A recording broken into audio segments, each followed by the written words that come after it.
Buenos días aún. Bienvenidos al coloquio de Física y Geociencias.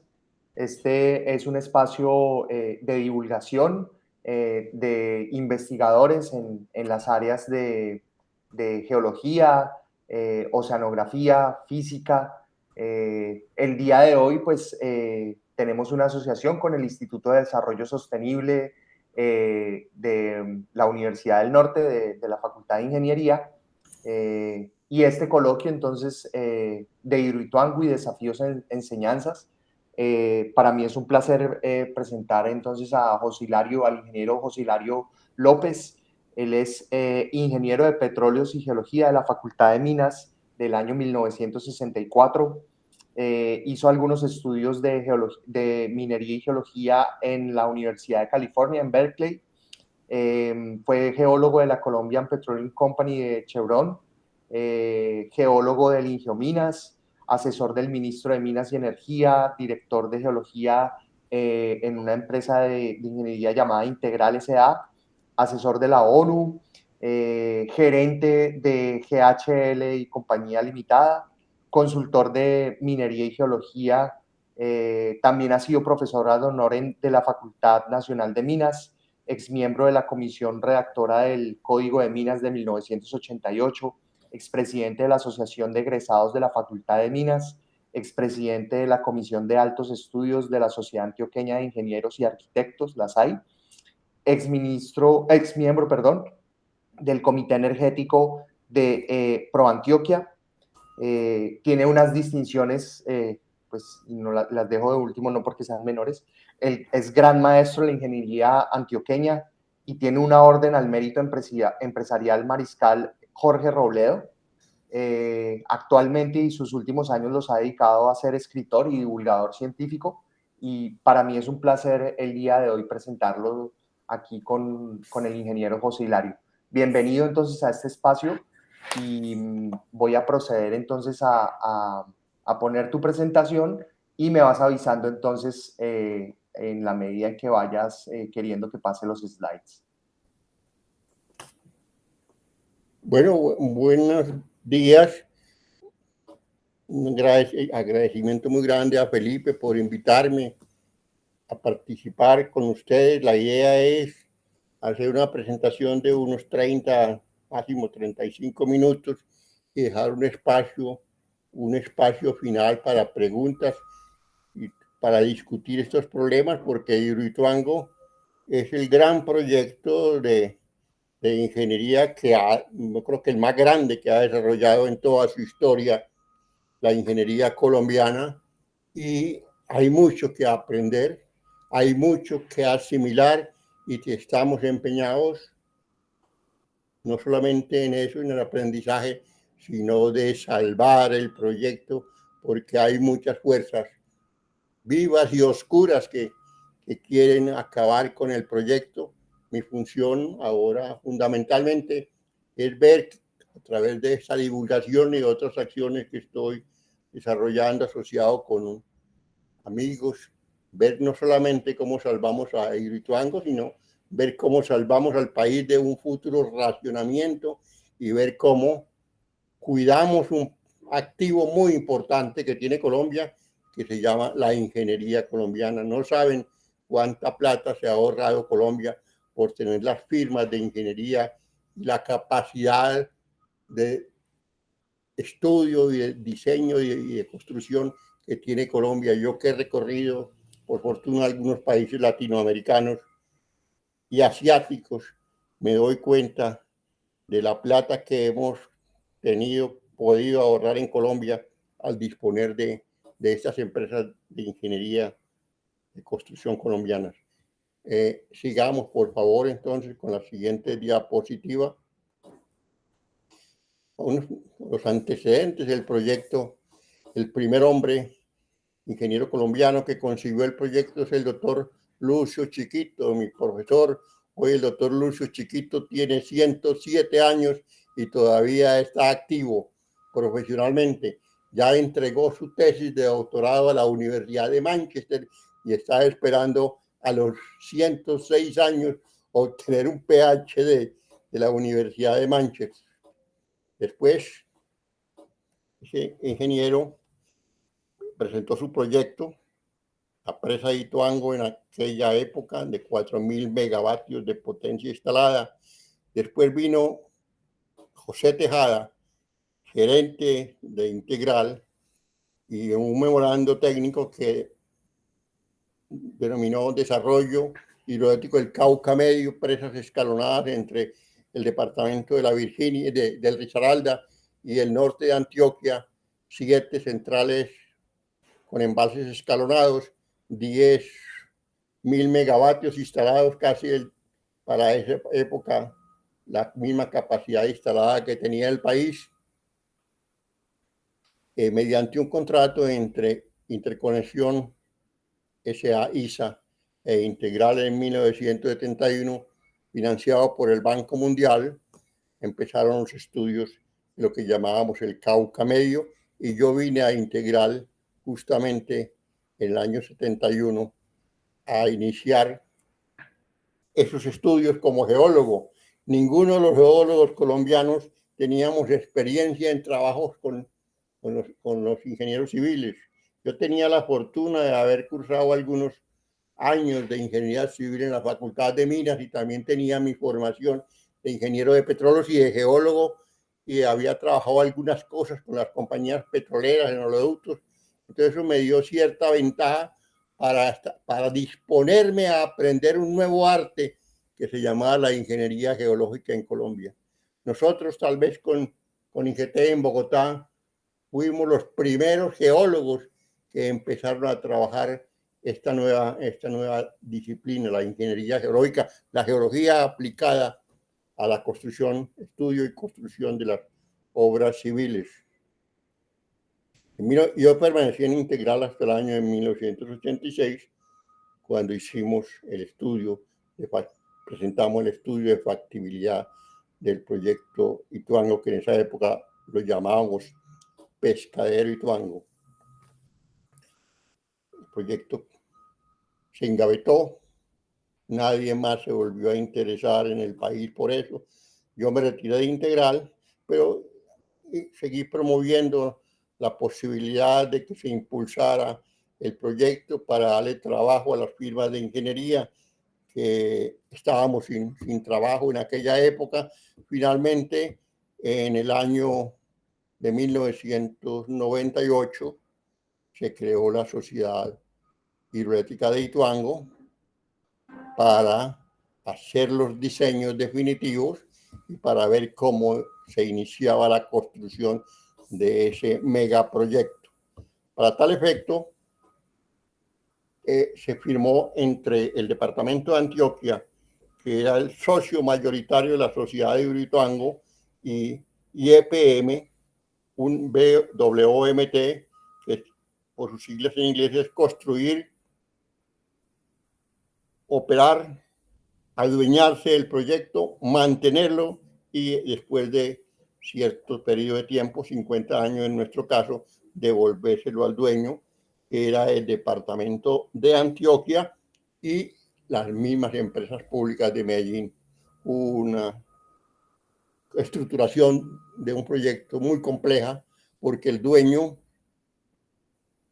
del proyecto, donde Hidroituango S.A. tenía como socio a EPM, y a la vez EPM era contratista de la sociedad y tenía que hacer todo el desarrollo del BWMT. Finalmente, para fortuna de todos, empezó la construcción del proyecto hidroeléctrico de Ituango en el año de 2010. La siguiente, por favor. Aquí está la localización, el Cañón del Cauca, y ya 30 kilómetros antes de salir a Puerto Valdivia, o sea, las planicies del Bajo Cauca antioqueño, se encuentra la presa de Ituango en construcción. La presa ya está terminada, donde se desarrollan todas las obras para la central hidroeléctrica de Ituango. El embalse es un embalse muy largo, muy estrecho, que va casi hasta la población de Santa Fe de Antioquia. La siguiente, por favor. algunos datos importantes actualizados del proyecto. Esto es una publicación del periódico La República de hace unas 2-3 semanas. En este momento hay una crisis grave en el proyecto.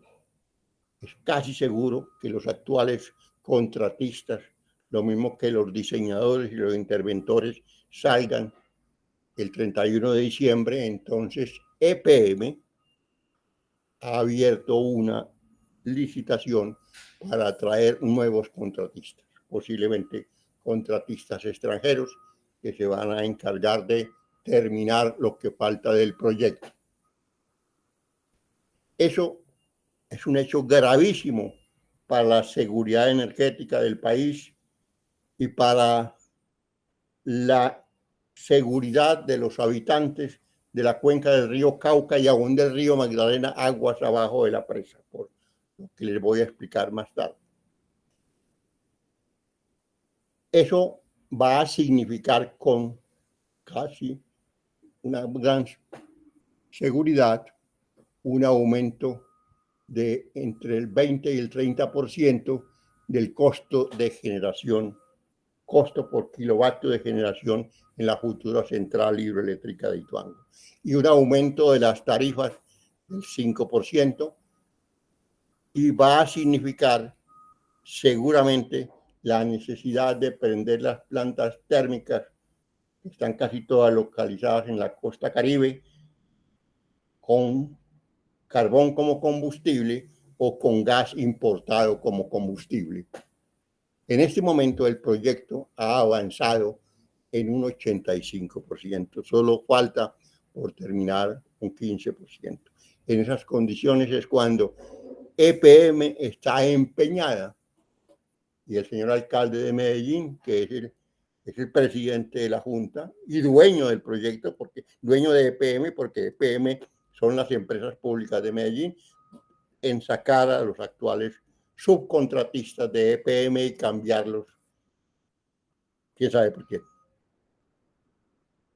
Esa es la situación actual. Ese es el riesgo en que está el país. Racionamiento y pérdida de patrimonio público, como le voy a tratar de explicar más adelante. Lo más grave es que el proyecto está asegurado. Mafre, que es el asegurador de EPM, tiene asegurado el proyecto por $2.500 millones, cerca de 10 billones de pesos. Y también hay un seguro por lucro cesante. Lucro cesante es la energía que Hidroituango no ha podido generar a partir del año 2018, cuando estaba programada la entrada en operación de las primeras 2 turbinas. Eso también está asegurado. Pero en este momento, como todo el país sabe,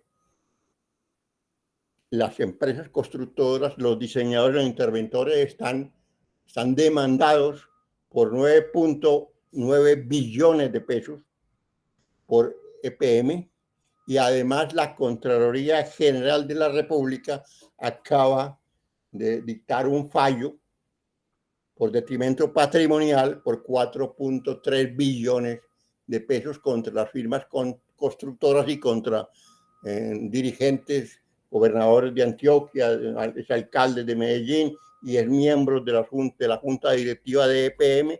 Entonces, eso significa que EPM está tratando de recibir doble indemnización por la contingencia. Contingencia es lo que le ha costado a EPM el accidente del año 2018. Entonces está pensando que las firmas nacionales y que los brasileños, que son socios de Concreto y de Coninsa Ramón H. como constructores, le van a pagar primero 9.8 billones y después le van a pagar otros 4.3 billones de pesos, y que adicionalmente la compañía aseguradora internacional también le va a pagar. Es el absurdo. Pero el hecho jurídico, según expertos, abogados, es que si se condena a los contratistas, bien por la demanda de EPM o bien por el fallo de la Contraloría. La compañía de seguras tiene un argumento para no pagar los seguros. Hubo fallas graves y yo no tenía asegurado eso. Yo aseguraba era una contingencia, un accidente donde no hubiese culpables ni responsables directos. Si ustedes condenaron ya y tienen que les va a pagar eso, yo me retiro y no les pago. Y ya Mapfre ha pagado algunos dineros, a 350 millones de dólares. En este momento hay esa amenaza de que no sigan pagando los seguros.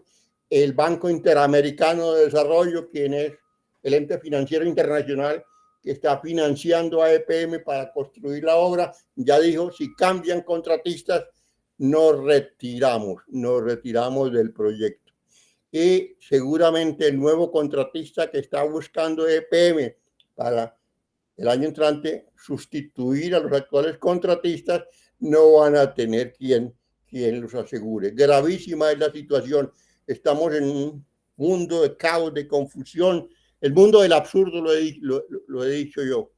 En este momento estoy buscando con unos abogados ver que la Sociedad Antioqueña de Ingenieros presente una acción popular contra la Contraloría General de la República por las afectaciones al patrimonio público que va a causar si condenan a los actuales contratistas, afectar la seguridad nacional, la seguridad energética del país y las demás cosas que ya les he dicho. Vamos a ver si con la sociedad antioqueña logramos que el señor Contralor de la República entre en razón, porque uno puede decir, escribir, cantar y chillar por toda parte, pero todo lo que hemos dicho, no solamente José Hilario, sino gente muy prestigiosa, antioqueña y nacional, hay que decírselo a un juez de la República. Es al único que el señor Contralor de la República está obligado a atender. En eso estamos. Ojalá podamos seguir adelante. Yo confío mucho en el buen criterio de mis colegas de la Sociedad Antioqueña de Ingenieros. ¿Y por qué lo hace la Sociedad Antioqueña de Ingenieros? Porque nosotros, como gremio, no somos contratistas. Cualquiera lo podía hacer. Felipe o yo podíamos conseguirme otro compañerito y hacer la acción popular. Pero no está bien visto. Es bueno que lo haga una sociedad gremial donde no somos contratistas, somos entidad gremial cuyo objetivo es defender la ingeniería nacional. ¿Qué más hay por aquí? Pues el año entrante esperamos que entre la primera turbina si se logra, pero todo eso está ya cuestionado con las pretensiones de EPM. Hidroituango es la posibilidad de que Colombia pueda no solamente reducir la emisión de gases de efecto invernadero, porque es energía limpia, sino ayudar a que la canasta familiar de los colombianos se alivie un poquitico. Hay un significativo ahorro en la tarifa eléctrica nacional si logramos que el proyecto empiece a entrar a partir del año 2022. La siguiente, por favor. Ese es el libro que me publicó la Universidad Autónoma Latinoamericana este año, donde recojo todas las experiencias de Hidroituango y donde muestro que el desafío de los colombianos, no solamente los ingenieros, sino de toda la Colombia, es salvar el proyecto. La siguiente, por favor. Las obras principales, aquí el río Cauca, esta es la presita aquí, el muñequito de la presa. Estos dos túneles son los túneles de la desviación original. Teníamos dos túneles para desviación original del río Cauca. Si uno fallaba, si uno colapsaba, estaba el otro, ¿no? Esta experiencia nació de Salvagina. Salvagina en el año 80 es la única presa que hay en el río Cauca, al sur de la ciudad de Cali. Tenía solamente un túnel de desviación y colapsó. Y hubo que desviar todo el río Cauca por la casa de máquinas. Decisión salvadora, porque de otra manera la mitad de Cali y de todas las poblaciones que están allá en el Valle del Cauca hubiesen desaparecido si falla esa presa que ya está casi terminada. Después de Salvajina, principios de los años 80, se suponía que ningún osado constructor o dueño de proyectos iba a desviar un río de la naturaleza del río Cauca con un solo túnel. Yo en el año 70 y pico fui a México a ver la presa del Infiernillo. Allá se hacían los vertederos, hasta ese momento en el mundo, se hacían vertederos túnel por túnel. El túnel de vertedero del Infiernillo falló y nunca más, que yo sepa, en el mundo se ha vuelto a hacer desviaciones de un río para construir presas mediante túneles. Esta experiencia de Salvajina estaba perdida. Afortunadamente estaba yo que la traje, ¿no? Entonces EPM decidió, porque la iniciación de estos túneles estaba retrasada, las carreteras de acceso a estos portales también se retrasaron, entonces entraron en pánico los dueños y contratistas, EPM, entraron en pánico porque iban a perder plata por la energía que iban a dejar de generar si no empezaban a producir en el año 2018, iban a perder plata porque la CREC les iba a cobrar una multa porque no habían podido empezar a producir energía como era el compromiso en el año 2018, y entraron en pánico y decidieron hacer un sistema de aceleración del proyecto, lo llamaban la SAS, sistema acelerado de la desviación, y decidieron taponar estos túneles y construir esta que se llamaba la galería auxiliar de desviación, que la metían por este que está aquí moradito, que era un túnel de descarga, y olvidasen de esto. La suerte, cuando uno juega esas apuestas tan riesgosas, fue que esta galería colapsó el 28 de abril de 2018.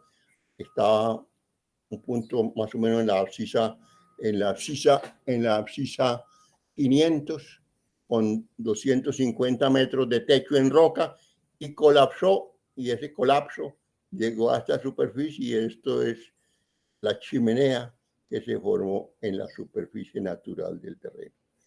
Empezó la contingencia ese mismo día, porque la presa apenas estaba iniciando construcción. El río podía tumbar esa presa porque era una presa de enrocado. El vertedero no existía todavía. Hubo que meter el agua por la casa de máquinas. Son los túneles de acceso por la casa de máquinas y sacarla por estos túneles de descarga.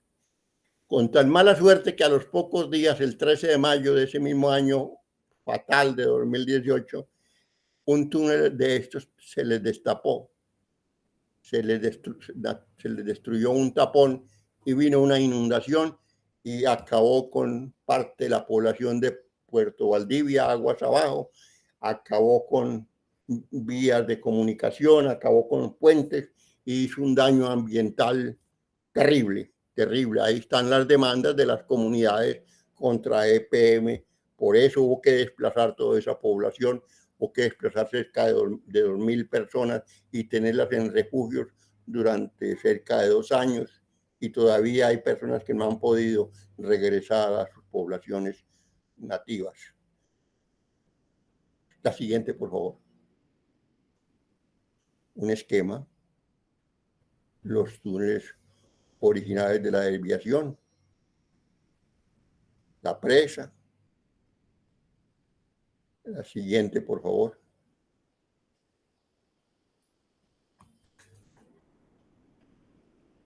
EPM se ha dado el lujo de traer magos de toda parte del mundo a que le digan cuál fue la causa raíz física del accidente de obra de abril 2018. Primero trajo a una firma que se dice que es chilena y sueca, pero de sueca no tiene nada, solamente hay un sueco empleado de la firma que vive en Chile. La firma no tiene respaldo técnico de Noruega, sino que es puramente chilena, y ellos conceptualmente empezaron a trabajar el proyecto de una manera, en mi concepto, de manera equivocada. La causa raíz física no es solamente la causa de un accidente de obra. Es como si decir, Felipe, que lo que pasó en el año 1984 en Armero, la culpa la tuvo el volcán Nevado del Ruiz. No, la culpa la tuvo un gobierno negligente que no atendió el clamor de los habitantes de Armero, que no atendió el clamor de la gente de Manizales. Me acuerdo de Hernando Arango Monedero en la Cámara de Representantes, advirtió lo que iba a pasar, un gobierno que no hizo nada, y pasó lo que sabemos, la destrucción de Armero, y lo que pasó también por el lado de Caldas, por Manizales y Chinchiná. La causa raíz de un accidente hay que buscarla no solamente en la parte física, sino en la parte empresarial y contractual, los errores humanos. Entonces Escava se vino con una teoría de que fue no, primero la Universidad Nacional, mi querida Universidad Nacional, dijo que la Galería Auxiliar de Desviación, la GAT, había fallado porque la pusieron a trabajar a presión con un caudal de 1.200 metros cúbicos por segundo, y que el diseño no permitía eso. Un error conceptual gravísimo de mis queridos compañeros de la Facultad de Minas y de la Universidad Nacional, porque los 1.200 metros cúbicos por segundo no eran para la GAT, eran para el sistema auxiliar de desviación, las ataguías y todo el sistema, y era el caudal requerido para definir el día que se iba a hacer la desviación, que no se podía hacer la desviación obviamente cuando el río estaba crecido, sino cuando estaba con bajos caudales. Ese criterio lo utilizó primero el señor gobernador de Antioquia para decir que los señores de Integral se habían equivocado en el diseño de la GAT, porque habían puesto a ese túnel a trabajar con caudales superiores a 1.200 metros cúbicos por segundo. Después vino esta gente de Chile, Escava, a decir que no, que lo que había pasado era que en el piso había una cizalladura.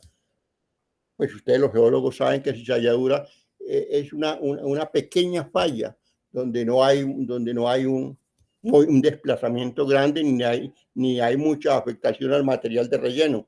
Entonces dijo que una erosión que se inició en el piso fue la que socavó toda esa roca hacia arriba, roca fresca, roca no meteorizada, y salió hasta la chimenea que les mostré hace un rato.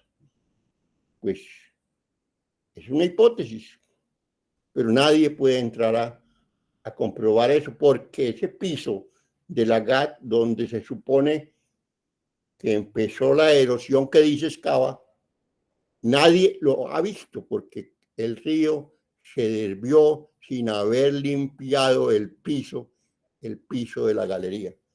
Solamente se ponía losa de piso cuando había unos terrenos que nosotros llamamos tipo 4, o sea, la roca, el material más malo, a lo largo de la excavación del túnel, y ahí no había terreno tipo 4, según los levantamientos geológicos de los geólogos de Integral y de los geólogos del contratista constructor. Entonces, una hipótesis de Escava la volvió la verdad absoluta, ¿no? Y vino el señor gobernador de Antioquia con otro segundo libro a decir que no se había puesto la losa de piso, etcétera, etcétera. Y vino después un reasegurador contratado por Mafre y trajo otra teoría. Y al único que no le han pagado por presentar teorías es a este humilde ingeniero geólogo, ¿no? Pero hay algo que no se ha develado. Es el golpe de Ariete. ¿Qué es el golpe de Ariete? Pues no todo el mundo está familiarizado con este concepto.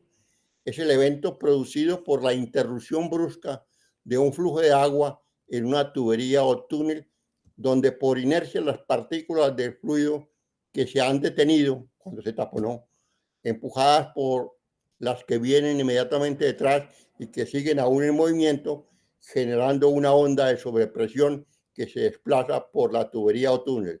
El golpe de Ariete es una de las causas principales de falla en las conducciones hidráulicas por tuberías o por túneles, y por eso en los túneles de conducción se hacen lo que nosotros llamamos las almenadas para disipar ese golpe de Ariete. Obviamente un túnel de desviación no tiene por qué tener almenadas, ¿no? Pero esto se ocultó. Solamente José Hilario López lo sacó este año, ¿no? Lo sacó este año.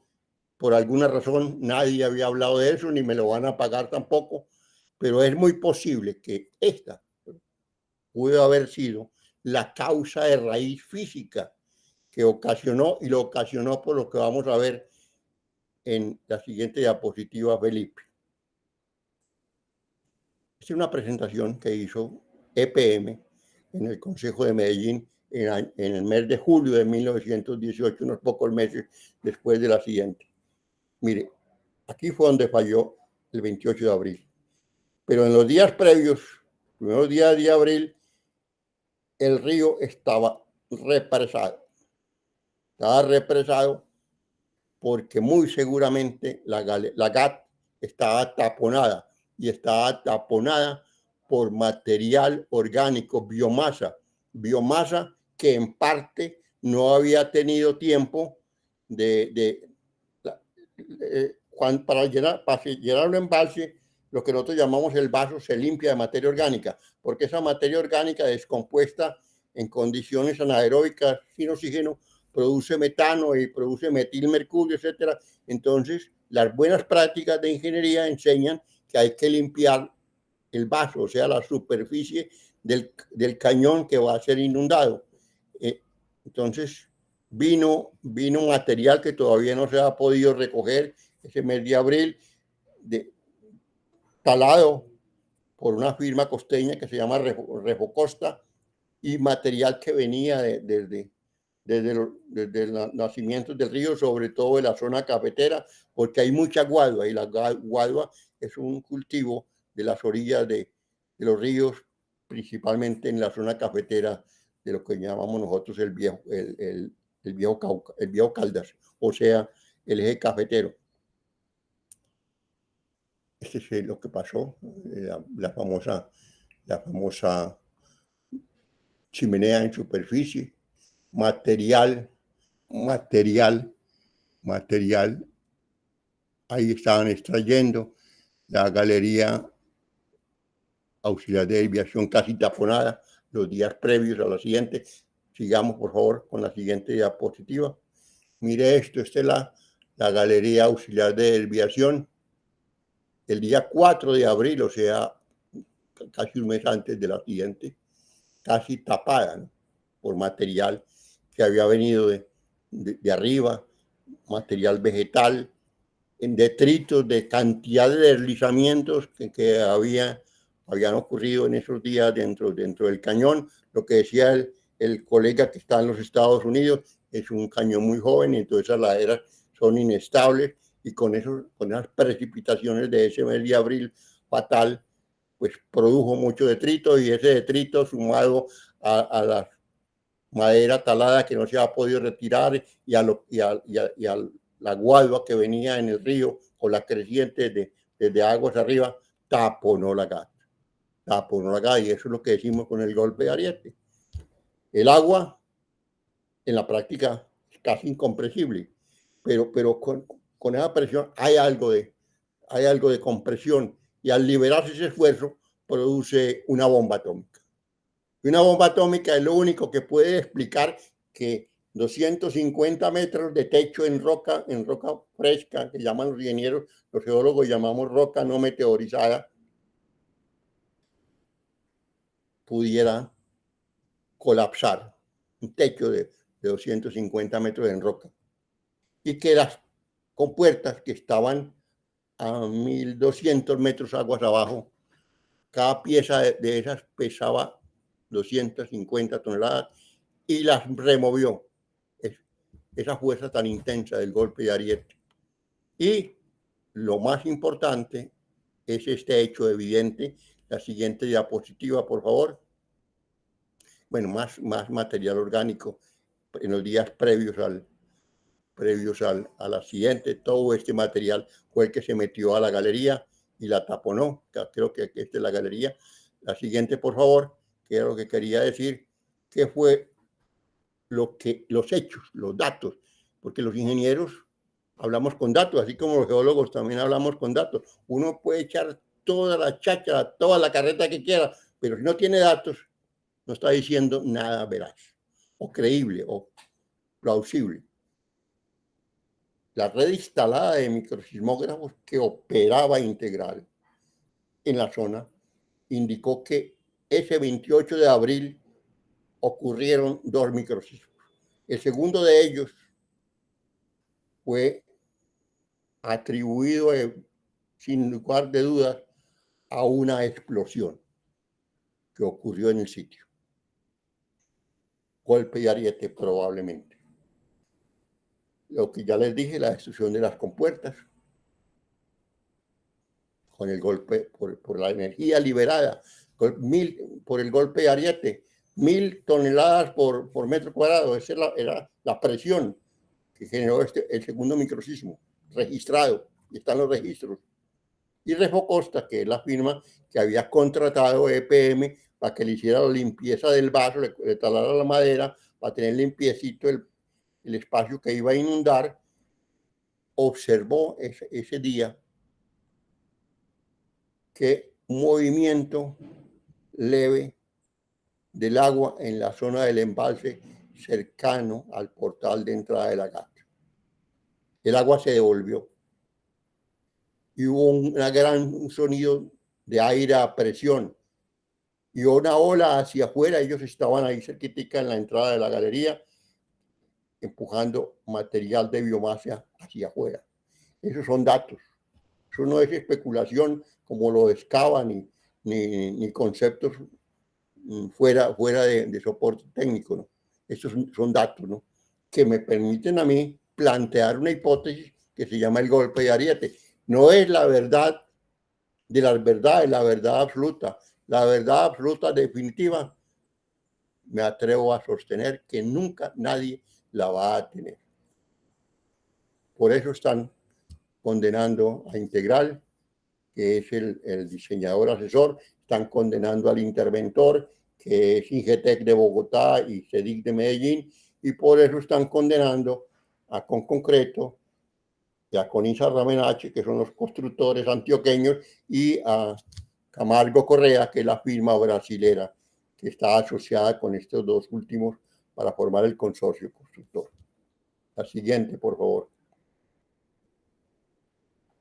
El accidente de obra del 28 de abril. Secuencia de eventos determinantes. Ya les había dicho que los túneles de la desviación original, los 2 túneles, tuvieron atrasos. Tan era la situación con esos contratistas. Era un contratista chileno también asociado con un colombiano, que EPM lo tuvo que sacar y permitir que el consorcio principal, CCSI, que es el que todavía sobrevive ahí, terminara esos 2 túneles. Desviaron, ya lo dije anteriormente, el río originalmente por esos 2 túneles. Operaron durante más de 2 años normalmente, pero como había atraso en el proceso de constructivo, entró en lo que yo he llamado la ingeniería del afán, del desespero. Entonces decidieron rápidamente construir un sistema auxiliar de desviación que construía la GAT, taponar esto porque tampoco habían llegado las compuertas y estaban desviando sin compuertas. Gravísimo. Entonces estaban obligados a construir la GAT. Los túneles de desviación, para que no están familiarizados con esto, son necesarios para poder secar el río. El río hay que secarlo, hay que echar el río por fuera del cauce para poder tener un sitio seco para poder empezar a erigir el muro de la presa, ¿no? Entonces decidieron abandonar los dos túneles originales de la desviación que estaban operados sin compuertas y pasasen a la galería auxiliar de desviación. Una apuesta la más riesgosa del mundo. Pusieron todos los huevos en una sola canasta. Se les olvidó que un solo túnel podía colapsar, que había que tener un seguro, y el seguro era el segundo túnel, y pasó lo que pasó. Si fue golpe de ariete, si no fue golpe de ariete, o cualquier otra teoría que hacia el futuro puedan traer, pasó lo que pasó. Y pasó por una malas decisiones escalonadas del dueño, que en este caso era el contratista EPM. Dueño y contratista. Decisiones de gerencia. Ningún ingeniero tomaba estas decisiones allá. Ni el diseñador, ni el interventor, ni el contratista. Las órdenes las daba el dueño y el contratista principal, que se llamaba EPM. Y por eso están condenando a los subcontratistas de EPM. Yo dije por ahí alguna vez que al que debían cambiar era el contratista, a EPM, no a los subcontratistas, entre otras cosas porque jurídicamente si el contratista principal es solidario con lo que le pase a los subcontratistas. Si condenan a los subcontratistas, condenan también al contratista principal. El responsable es el dueño en cualquier proyecto. La siguiente, por favor. Volvamos porque aquí hay una cosa de cosa política que es importante discutir a nivel nacional. Yo no soy el experto de esto, pero el representante Jorge Gómez, yo les voy a mandar el enlace. Yo inicié una conferencia con su espacio que tiene dominical. No la pudimos terminar por un problema técnico el pasado domingo, pero la vamos a repetir. El representante Jorge Gómez tiene la teoría que es que este tal sistema de compensación por tener la disponibilidad de la energía en un momento dado, que es lo que hacen las subastas. Yo le pago a usted energía y le doy un subsidio si me la tiene lista tal día. Si no me la tiene ese día, usted me paga una multa. Es el tal sistema que se impuso con la CREC. Entonces, EPM estaba desesperada porque si no lograba producir energía en el 2018, le iban a clavar una multa dura. Creo que son 30 millones de dólares, que ya la tiene que pagar. Y si no entra el año entrante, tiene que pagar otro tanto, ¿no? Ese sistema es nefasto porque la ingeniería no se puede hacer bajo esas presiones, ¿no? Yo no puedo trabajar un proyecto de esta naturaleza con esa presión que tal día tengo que terminar y las contingencias y los imprevistos. Un proyecto de ingeniería de esta naturaleza es muy complejo y puede pasar cualquier cosa y hay cambios en diseño y hay que ajustarse a las condiciones. Mis profesores decían que estos proyectos no se diseñan, se construyen, y a Integral lo están condenando, dice, porque subió la altura de la presa, realzó la presa para ganar más energía y que eso significó cambios de diseño. Pues cambios de diseño, obviamente, pero para optimizar el proyecto, pero cambios que se hicieron autorizados por EPM, por el dueño. Este sistema, pues, de impuesto por las subastas y los premios para el que llegue a tiempo, eso es nefasto y eso Colombia lo va a tener que revisar porque de esa manera no se trabaja la ingeniería. La siguiente, por favor.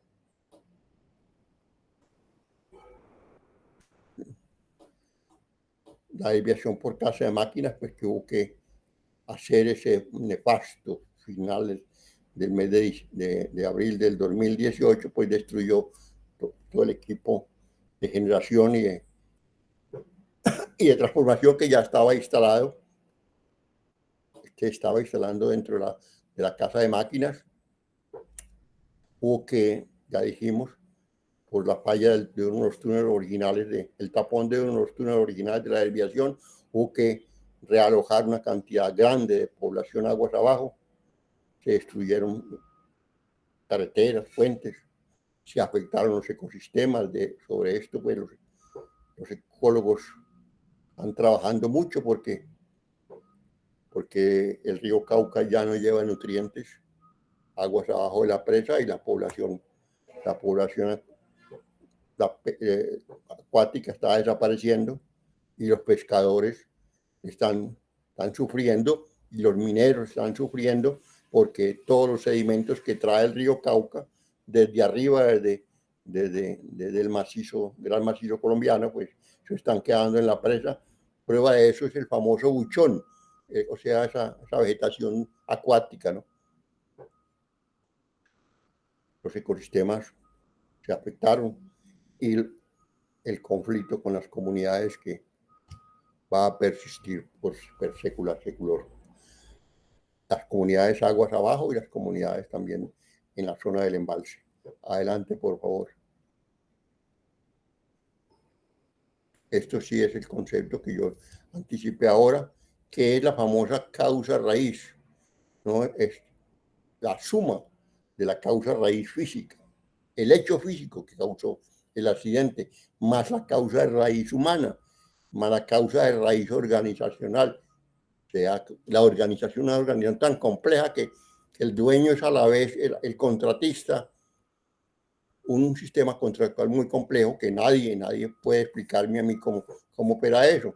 Entonces, todas estas dos las podemos unir en una sola, la causa de raíz humana. Un sitio, yo lo he dicho, puede ser geológicamente el mejor del mundo, pero una mala intervención o una puede dañarlo.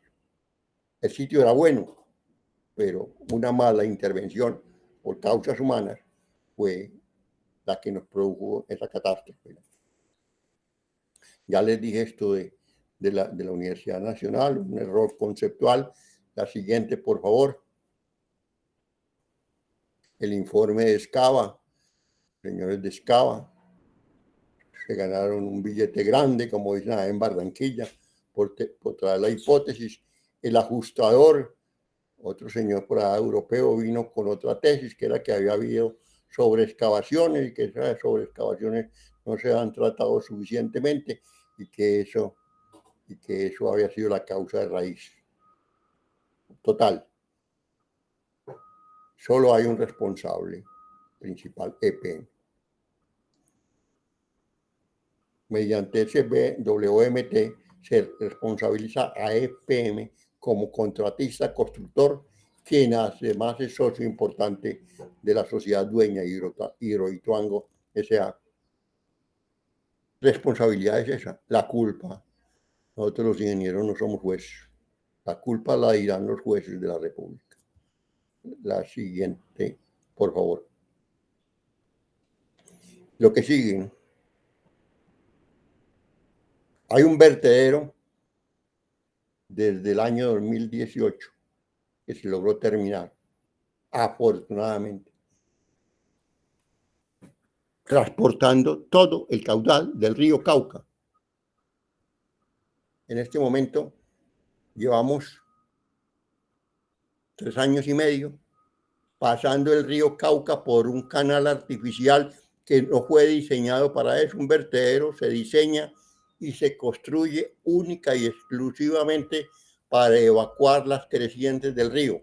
Y aquí estamos pasando todo el río con sus crecientes y lo vamos a seguir pasando quién sabe hasta cuándo, mientras que EPM hace sus cambalaches de contratistas y mientras la Contraloría General de la República hace sus diabluras demandando a Raimundo y todo el mundo más atrasos y más tiempo, sometiendo a una estructura, un vertedero, un canal que no fue diseñado para trabajar permanentemente.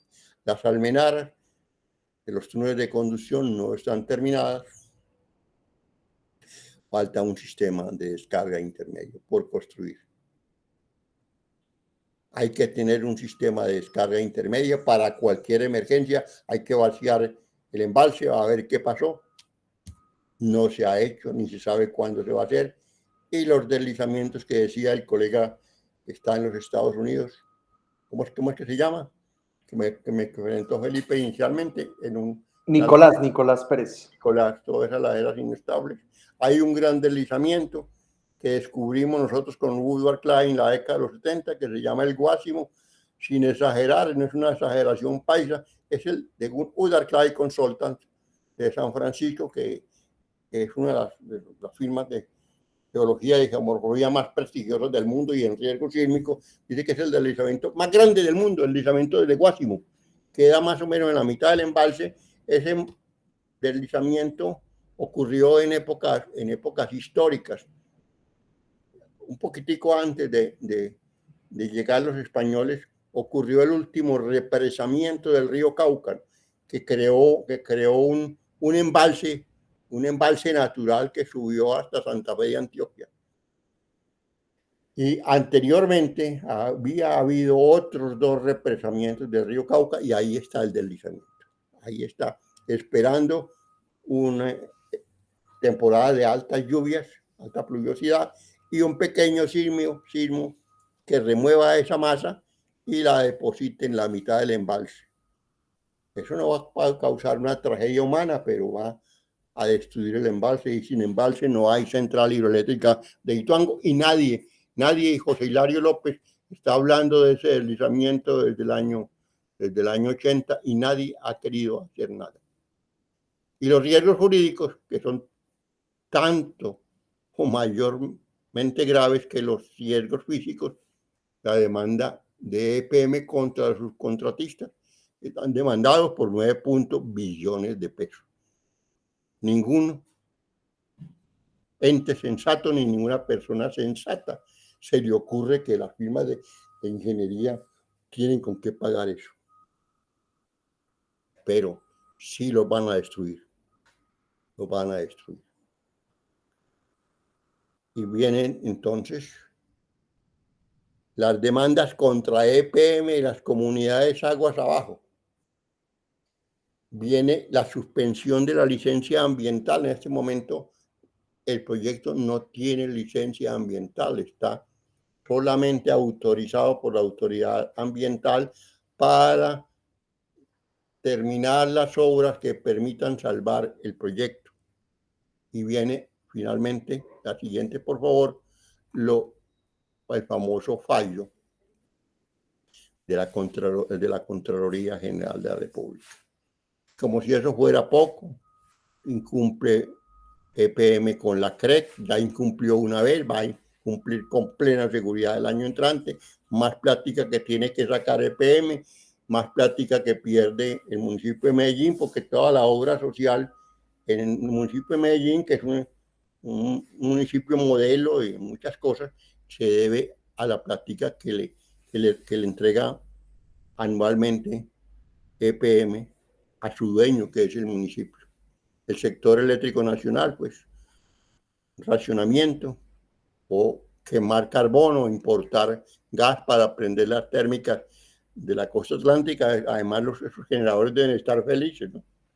Deben estar felices con el agosto que se les viene a los generadores térmicos. La siguiente, por favor. Falla el vertedero, ya lo dijimos.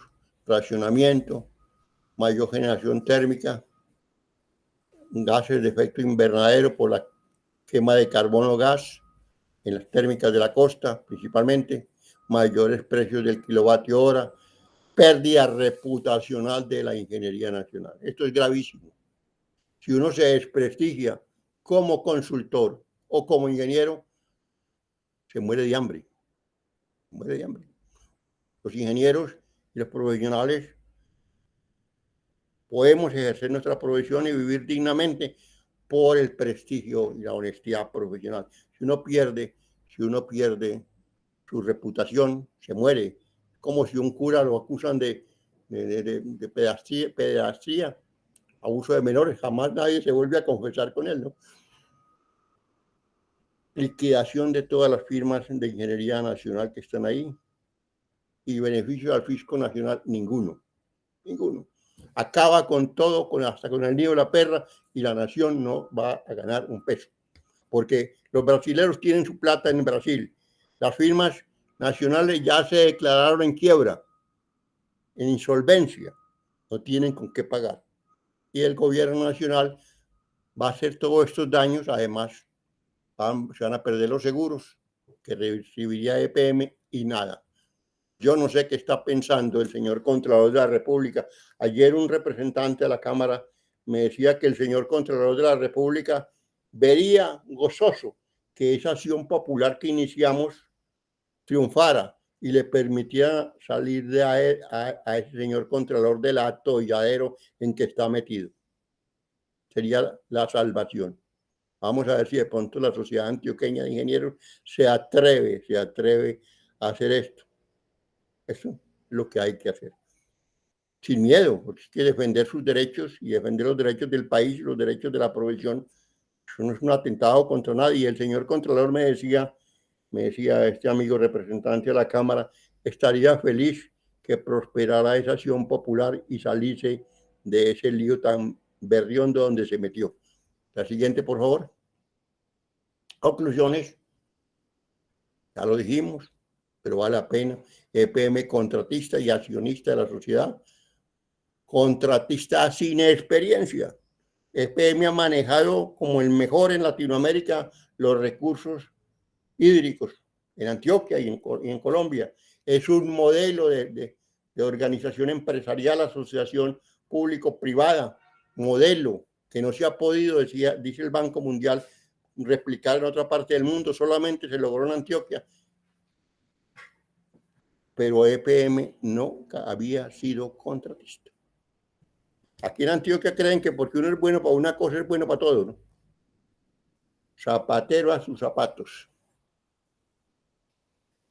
No, los ingenieros ni los geólogos entendemos bien el concepto de vulnerabilidad. Vulnerabilidad es el daño que uno puede hacer si ocurre un accidente, ¿no? No es lo mismo que falle esta presa, que falle una presa en la selva amazónica, como le ha fallado a Anglo-Golem en las presas de relave que llaman ellos. No es lo mismo. Si esa presa colapsa, lo que los hidrólogos llaman la mancha, lo estudió Lilian Posada, una colega ahí de la Facultad de Minas, en el año 2018, iba hasta la zona de La Mojana, pero otros aseguran que hasta ustedes los barranquilleros se mojarían si colapsa la presa de Hidroituango. Esa es la vulnerabilidad, el daño potencial que uno puede hacer si corre esos riesgos. Nunca a nadie les dijo que esto de Salvajina había pasado, ¿no? Colombia no hay memoria institucional. Algunos viejos tenemos la fortuna de estar vivos y contar historias, ¿no? Diseño sobre la marcha, la ingeniería del desespero. Esto lo conocí yo en el Brasil, el Comité Técnico de Obra. El Comité Técnico de Obra está conformado por el dueño, por el diseñador y por el constructor. Y ninguna decisión que signifique cambios de los diseños originales, y todos los diseños originales son para cambiarlos a medida que va avanzando la construcción del proyecto, solamente se hacen por una decisión por unanimidad del comité técnico. En Hidroituango, yo no sé si existió o no existió. Ya lo que les dije, en el concepto mío, nunca jamás se va a saber la verdad de las verdades de la causa raíz física de lo que pasó en Hidroituango. Siguiente, por favor. Nuestra misión, que es lo que está haciendo José Hilario, apoyado por algunas personas en Antioquia y en el país: defensa del interés nacional, salvar a Hidroituango, defensa de la ingeniería nacional Y entonces, ¿no? Cuando yo hablo de ingeniería, también los geólogos, pues los geólogos también trabajan en estos proyectos como ingenieros geólogos y como geomorfólogos y como ingenieros conocedores de sismicidad y la labor pedagógica. Eso es la enseñanza, aprender de los errores. Yo digo jocosamente de los errores de los demás, porque los errores propios los tapa uno con el gato, ¿no? La siguiente, por favor. Yo creo que aquí terminamos. Muchas gracias. Sí, señor. Bueno, José Hilario, muy interesante todo lo que nos trajiste hoy. Podemos abrir la sesión a preguntas, entonces pueden escribir si quieren en el chat o pueden levantar la mano y comienzo entonces a dar los turnos de participación. Tenemos al profe Chiche. Adelante, profe Chiche. Hola, muy buenas tardes. Estimado profesor José, una preguntita. ¿Qué otra posibilidad, otra hipótesis cabe de que haya fallado la represa de Uritango, aparte del golpe de Ariete?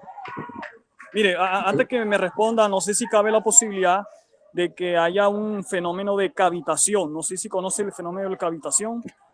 Alguien lo mencionó, pero yo realmente no he profundizado en eso, ¿no? Pero ni nadie ha profundizado. Hay una mención ahí de la cavitación, pero yo ni nadie hasta ahora ha expuesto esa hipótesis. Bueno, ¿no? Busque la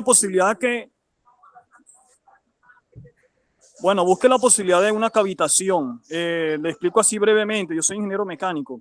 La cavitación se produce cuando un líquido fluye tan rápido en una tubería, ¿cierto? Y supera la presión de vapor y se forman unas burbujas de vacíos, ¿vale? Se forman unas burbujas de vacío y, o sea, el líquido pasa de gas y inmediatamente vuelve a ser el líquido y se produce erupciones en las superficies de las tuberías. Y a menudo pasa cuando se cierran válvulas, cuando el espacio transversal de las tuberías se van reduciendo y cierran las válvulas. Eso puede haber esa posibilidad. Entonces no sé, le dejo esa inquietud. Otra hipótesis plausible, ¿sí? profesor, pero todavía nadie la ha planteado formalmente. Es otra posibilidad. Bueno, yo se la dejo ahí. Cavitación, fenómeno de cavitación. Eso se ve en ingeniería civil e ingeniería mecánica, ¿yo? Y esos fenómenos se dan mucho. De hecho, hay uno que se dio en una represa en los Estados Unidos. Déjeme, yo no me acuerdo el nombre de la represa. Cuando tenga la posibilidad, pues yo le mando la información para que usted tenga una referencia, porque fue algo catastrófico, ¿yo? Sí, señor, me gustaría mucho y le agradezco mucho, pero yo todavía no he trabajado eso. Ni soy el especialista. Bueno, listo. Para el tema. Bueno, tenemos a Ignacio Arbeláez también levantando la mano. Adelante, Ignacio. Ignacio es un veterano de la ingeniería antioqueña, mi compañero. Buenos días para todos. Años. Buenos días, y agradezco siempre los comentarios que hace Hilario, porque yo caminé con él y aprendí de él lo que él llama el paso del geólogo. El paso del geólogo es para pasar por los ríos, por los montes, con su martillito. Y ese paso de geólogo es en la obra, no es en los escritorios. Yo quería complementar una cosa curiosa, Hilario. Tú dijiste que las cosas de uni no sirven, y es cierto. Perdón, nosotros, una sola cosa, un solo túnel, una sola alternativa. Siempre deben existir dos. La naturaleza del hombre... Hay que tener un seguro, Ignacio, en la vida. Claro. Y si nosotros nos miramos, nosotros tenemos dos ojos, nunca uno. Tenemos dos oídos, por si falla uno. Tenemos dos olfatos y además tenemos dos huevas. O sea que si falla uno de esos, siempre. Es una enseñanza que los animales y nosotros le enseñan la ingeniería. Usted tiene que hacer siempre. Y el factor de seguridad en las obras civiles siempre es 2 mínimo. O sea que si vos diseñas para 2 toneladas de carga, tenés que estimar que son 4. O sea que ese 2 en el cuerpo humano nos ha enseñado, y eso es una enseñanza para todos los que escuchan. Hilario, te felicito y apoyo lo que leí, la gran propuesta para la Sociedad Antioqueña de Ingenieros de mandar esa acción popular. Te la apoyo. Si hay que firmar, firmo para que eso salga de una entidad tan seria que ayer, en el Día de la Ingeniería, dio 20 homenajes a todas las entidades que han salido adelante en Antioquia y en Colombia. Y entonces es una entidad que, si manda esa acción popular, debe ser atendida inmediatamente. Apoyo eso y pido a toda la gente apoyemos eso. Gracias, Hilario, y gracias a Unidad por esta gran oportunidad que nos dieron de escucharte. Gracias, Nacho. Bueno, Ignacio, gracias por tus palabras. Gracias a ustedes por la oportunidad, pero es una anécdota que nosotros debemos saber por qué tenemos 2. Sí, señor, muy importante y explícito, ¿no? Nicolás, adelante. Bueno, muchas gracias por la presentación. Yo tengo preguntas más como por curiosidad. Cuando se concibió el proyecto de Hidroituango, se hicieron estudios de sedimentación y ¿usted sabe de algún estudio que haya calculado cuánto tiempo puede durar la presa antes de que, digamos, la sedimentación alcance un punto máximo y deje? Sí, claro, Nicolás, nosotros tuvimos la asesoría de Buda Clay Consultants de San Francisco. Hicimos el estudio geomorfológico de todo el Cauca, de la central hidroeléctrica de Ituango, de la central hidroeléctrica de Cañafisto, aguas arriba. Conclusión, la central hidroeléctrica de Cañafisto, la que les dije yo, que fuera que avanzó más en sus diseños, entre otras causas, no se construyó por la cantidad de sedimentos que se generaban y que iban a colmatar ese embalse. Entonces, no iba a funcionar con su propósito principal, que era retener los sedimentos para que no llegaran a Ituango a aguas abajo. Hay una zona en Antioquia que se llama el suroeste antioqueño, que es la región mayormente productora de café en Colombia. No es el eje cafetero, es el suroeste antioqueño. Allí se está produciendo, Nicolás, se estaba produciendo hace 40 años, cuando hicimos el estudio, a principios de los años 80, una denudación de 3 milímetros por año, una de las tasas de denudación más intensas del mundo. Yo he propuesto y sigo insistiendo también hace 40 años que hay que hacer un estudio de erosión, donde están no solamente los geólogos y los geomorfólogos, sino los ingenieros civiles, los ingenieros forestales y los sociólogos, los ingenieros agrícolas, todos los hombres de las ciencias de la tierra y de las ciencias sociales deben dedicarse a eso, porque, como lo ha dicho el profesor Juan Darío Restrepo, que es el experto del río Magdalena en Colombia, de la cuenca del Magdalena, la gran cuenca del Magdalena, donde está el Cauca, es una de las regiones sometidas a los procesos de erosión más intensos del mundo. Estamos proponiendo, y ahí en el libro que Felipe les va a entregar digitalmente, está el proyecto de estudio de control de erosión en el suroeste antioqueño. Si logramos detener la erosión en el suroeste antioqueño en un 50%,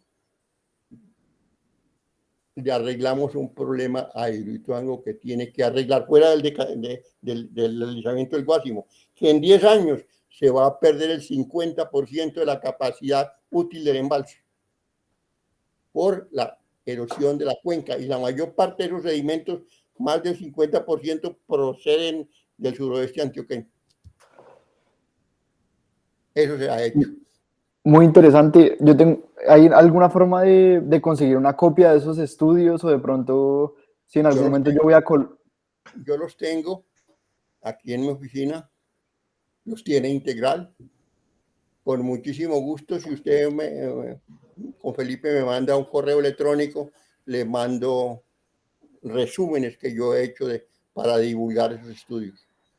Y de pronto, ¿habría alguna forma de sacarle copia a eso? Si, digamos, si yo lo visito en su oficina o algo así en algún momento.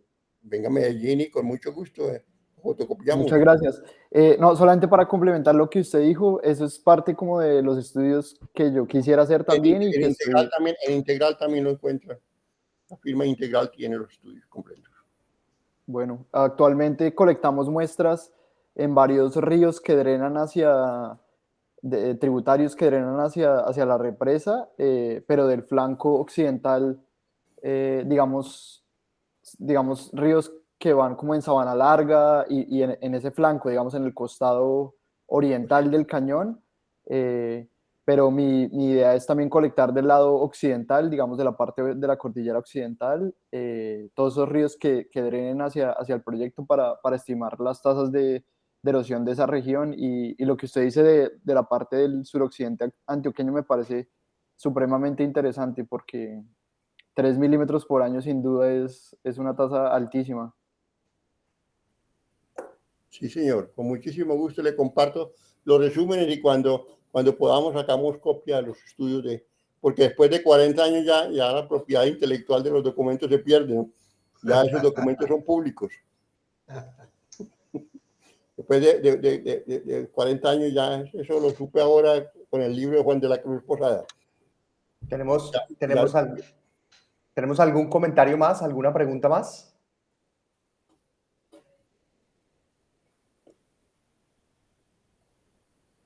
Bueno, parece que no. José Hilario, muchísimas gracias. A mí me gustaría también resaltar la importancia de las agremiaciones, ¿no? De que las agremiaciones tengamos, ahí sí, los cojones de coger las riendas de lo que pasa en el país y de levantar esas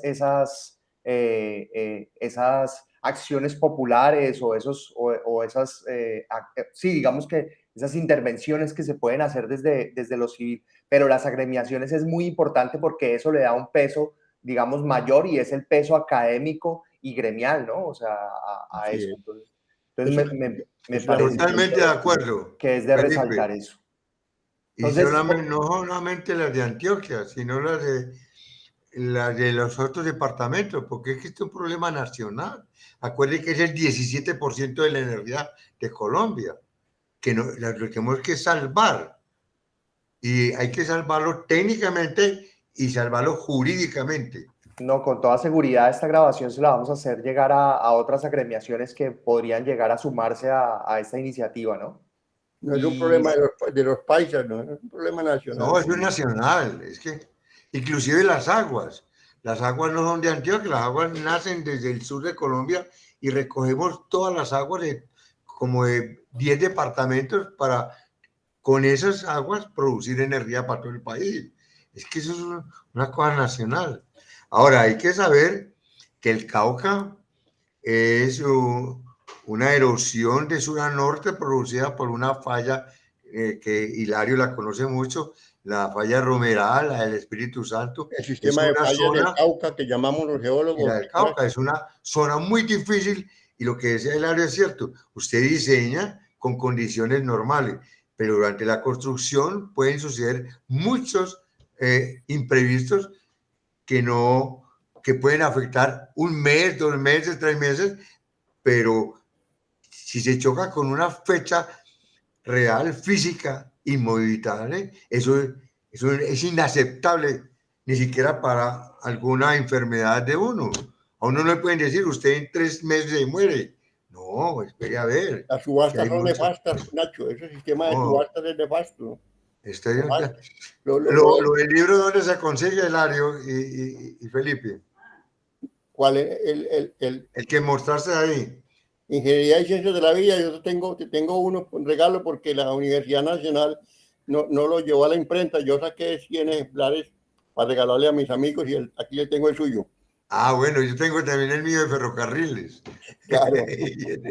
Y lo de Nicolás es interesante. Nosotros cuando Cañafisto, que es la presa esa que les dije que estudiamos aguas arriba, llamábamos el terreno melange. Melange es una, por las fallas de Cauca hay roca, es un material triturado, melange, dicen los franceses, ¿no? Entonces sí, todavía se usa. Y Hubert Clay estudió esa zona del Cauca y se apoyó en unos estudios de la región carbonífera de Antioquia por Emil Gross en 1926, un libro extraordinario en alemán y en español, lleno de planos a colores y exactamente mostraba las zonas de las fallas y las fallas satélites de esa zona, y estudió a Cañafisto y estudió a Ituango en esa zona y se apoyó en los planos porque yo participé en varias reuniones con ellos y les presté mi libro porque no lo encontramos un día en Integral y yo tenía el mío personal y sobre ese trabajamos esa zona que es un plano detallado de la geología de la zona del terciario carbonífero de Antioquia. ¿Puede O sea repetir el nombre del investigador con el que trabajaron? Emil Gross. Ese es el de 1926. Sí, ese es el trabajo del carbonífero, pero la persona que después se basó en ese libro para hacer el estudio de geomorfología. Así, Hubert Clay. En 1980, creo. Y nosotros en Integral trabajamos con ese documento, y ese documento, lo único que se le ha hecho de modificaciones en 50 años, cambiarle el nombre a la formación carbonífera, donde están los carbones del Mioceno aquí en la cuenca del Sinijuaná. Ya no se llama el terciario carbonífero, sino que se llama la formación Amagá. Ese es el único cambio que se le ha hecho al mapa de Gross. Sí, yo creo que se le ha hecho José Hilario porque José Hilario vive en esa zona. Está sentado encima de ese carbón. Ahí vive José Hilario, por eso le puso ese nombre.